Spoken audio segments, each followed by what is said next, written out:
எல்லாருக்கும் வணக்கங்க. நம்ம கனவு தோட்டத்துக்கு வந்து ரொம்ப நாள் ஆச்சு. உங்கள் கூட ஷேர் பண்ணி ரொம்ப நாள் ஆகுது. ஆக்சுவலாக இது தை மாதம் நட்ட கத்திரி செடிகள்.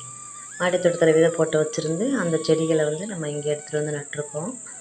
அதில் இடையில பார்த்திங்கன்னா தானாக வளர்ந்த வெண்டை செடி, அதாவது மழை டைமில் விட்டு போன காய்கள்லாம் காஞ்சி வெடித்து விதைகள் விழுந்து தானாகவே பார்த்திங்கன்னா செடி நல்லா வளர்ந்துருக்கு.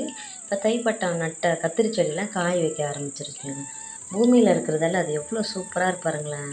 செடி சின்ன சின்ன செடி தான், ஆனால் எவ்வளோ படர்ந்த ஒவ்வொரு செடியும் எவ்வளோ அடர்த்தியாக நல்லா வளர்ந்துருக்குது, சூப்பராக இருக்குது. அதுக்கப்புறம் இந்த பக்கம் பார்த்திங்கன்னா புளிச்சக்கீரை விதை போட்டிருக்கேன்.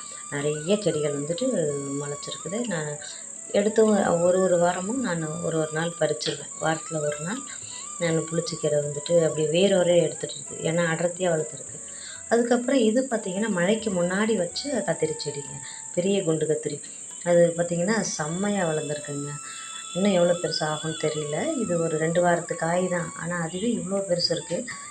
அதுக்கப்புறம் அது வந்துட்டு நம்ம ஸ்டார்ட் பண்ண புதுசில் ஒரு 2-3 மாதம் கழித்து நட்ட வாழைக்கன்றுகள், அது சூப்பராக வளர்ந்துருக்கு. இந்த பக்கம் பார்த்திங்கன்னா கொத்தரை செடி, அதாவது நிறைய கொத்தரை விதைகள் போட்டது, பட் கொஞ்சம் தான் முளைச்சிருக்குது. ஆனாலும் செடி நல்லா இருக்குதுங்க. அப்புறம் இந்த பக்கம் வந்து மிளகாய் செடி, இதுவுமே நட்டது கொஞ்சம் நிறைய செடிகள் வந்து செடியாக வாங்கி நட்டேன், ஆனால் சரியாக வளரல.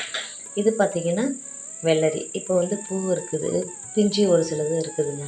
அதுவும் சூப்பராக வந்து வளர்ந்துருக்கு. இன்னும் ஒரு மாதம் இல்லை 20 நாளில் வந்துட்டு காயாயிடும்.